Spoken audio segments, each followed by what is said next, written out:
বাস চালক বাবার সন্তানই এখন ব্যক্তিগত উড়োজাহাজের মালিক। তুমুল জনপ্রিয় ভারতীয় গায়ক দিলজিৎ দোসাঞ্জ তিনি অভিনেতাও বটে। গত বছর অন্যতম সেরা অভিনেতা তিনি। তার কনসার্টের টিকিট পেতে ভক্তদের মধ্যে রীতিমতো প্রতিযোগিতা শুরু হয়। ভারতীয় এই গায়ক অভিনেতার আজ জন্মদিন। ভারতের জনপ্রিয় এই তারকা দিলজিতের জীবনের নানা অজানা কাহিনী নিয়েই বিস্তারিত থাকছে আজকের প্রতিবেদনের বাকি অংশে। কেটিভি ছবির চ্যানেল থেকে আপনাদের সাথে আছি আমি মাহমুদুর রহমান সিয়াম।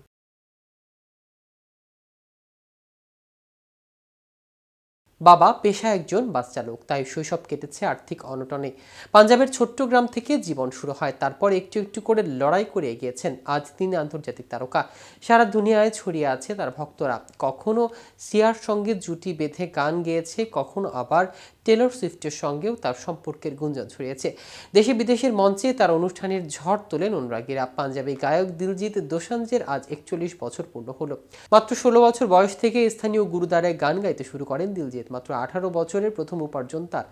এক জন্মদিনের অনুষ্ঠানে গান গেয়ে 3000 রুপি পারিশ্রমিক পেয়েছিলেন দিলজিৎ। 2004 সালের প্রথম অ্যালবাম মুক্তি পায় দিলজিতের, নাম ছিল ইশক উরাওদা। তৃতীয় অ্যালবাম থেকে পরিচিতি পাওয়া শুরু দিলজিতের। স্মাইল নামে সেই অ্যালবামে প্রযোজনা করেছিলেন সুখপাল সুখ। এই অ্যালবামে ছিল দিলজিতের জনপ্রিয় নাচ ও গান দিয়ে অলরান কুরাইনা ও পগগান পেস ভিলাওয়ালে। গান গাইতে গাইতে অভিনয় জগতে পা রাখেন দিলজিৎ। 2011 সালে দ্য লায়ন অব পাঞ্জাব ছবিতে কাজ করেছিলেন তিনি। যদিও বক্স অফিসে মুখ থুবড়ে পড়েছিল সেই ছবি, কিন্তু ছবিতে দিলজিতের একটি গান বিপুল সাড়া ফেলেছিল। ক্রমে অভিনয় জগতে স্থায়ী জায়গা করে নেন দিলজিৎ। গুড নিউজ, উড়তা পাঞ্জাব, অমর সিং চমকিলা, কুরের মতো ছবিতে তার অভিনয় প্রশংসিত হয়েছে। একসময় মাত্র 3000 রুপি পারিশ্রমিকের কাজ করলেও আজ তিনি ব্যক্তিগত উড়োজাহাজের মালিক।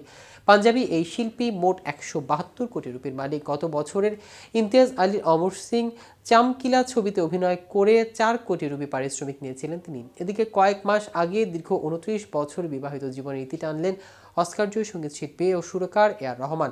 বিচ্ছেদের পর এবারই একা পার করেছেন নিজের জন্মদিন। দেখতে দেখতে 57 বছরে পা দিলেন খ্যাতিমান এই সুরকার। 1967 সালের 6 জানুয়ারি আজকের দিনে এক হিন্দু পরিবারে জন্মগ্রহণ করেন বিশ্ব সঙ্গীতের এ নক্ষত্র। ছোটবেলা থেকেই সঙ্গীতের এই দুর্বলতা থাকায় শিখতে শুরু করেন হারমোনিয়াম।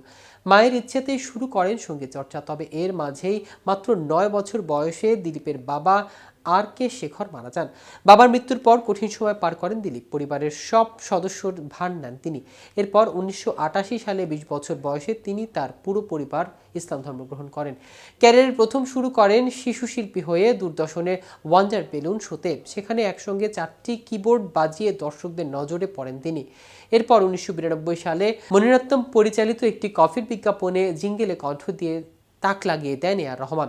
2009 সালে টাইমস ম্যাগাজিনের জরিপে বিশ্বের সেরা 10 প্রভাবশালী ব্যক্তিদের তালিকায় তার নাম পায়। 2010 সালে রাষ্ট্রীয় উপাধি পদ্মভূষণ অর্জন করেন। সঙ্গীত শিল্পী পরিচালক হয়েও যে গ্লোবাল ব্র্যান্ড হয়ে উঠে যায়, তা রহমানের আগে কোনো ভারতীয় সঙ্গীত শিল্পী করে দেখাতে পারেননি। তো ভিউয়ার্স, ভিডিওটি সম্পর্কে আপনাদের কোনো মতামত থাকলে আমাদের কমেন্ট করে জানাতে পারেন।